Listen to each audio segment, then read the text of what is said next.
De retour, cette fois-ci, pour l'exercice 6. Alors, petite précision pour l'exercice 6.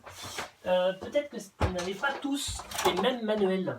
Certains ont peut-être le manuel bleu, d'autres ont le manuel orange. Vous allez voir, il y a une petite différence entre les deux.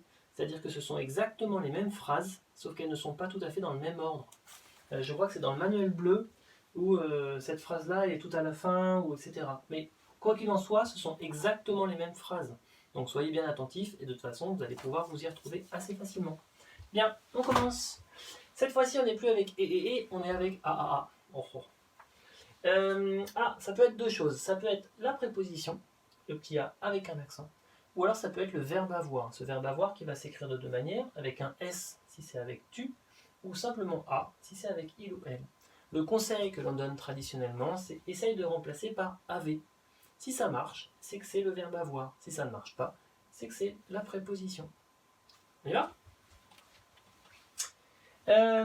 Il a oublié de venir à la piscine. Est-ce que je peux dire avait ? Il avait oublié de venir. Oui, c'est français.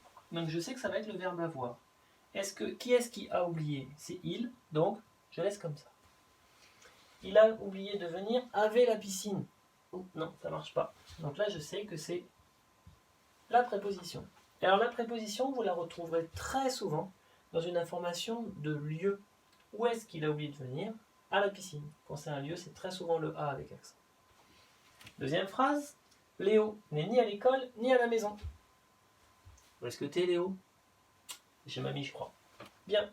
Léo n'est ni avait l'école ni avait la maison. Oh, quelle horreur. Non. Là, on est encore sur la préposition.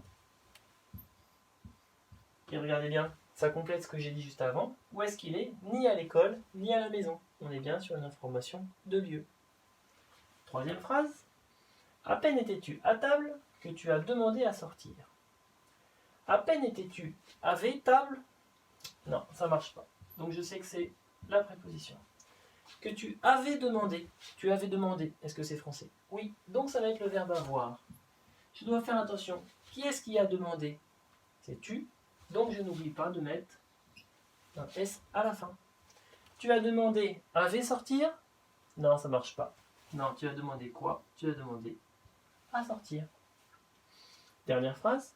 À tout à l'heure, nous a-t-il crié. À tout à l'heure. Avait-tout, avait l'heure. Non, là c'est une formule toute faite qui s'écrit à chaque fois avec la préposition. Et je rappelle que maintenant, on peut mettre l'accent sur le A. Pendant des années, on ne l'a pas fait parce que sur les machines à écrire, on ne savait pas faire les majuscules avec l'accent.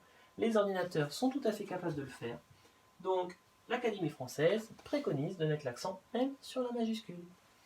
À tout à l'heure, nous a-t-il crié ? Est-ce qu'on peut dire nous avait-il crié ? Eh bien oui, on peut tout à fait le dire.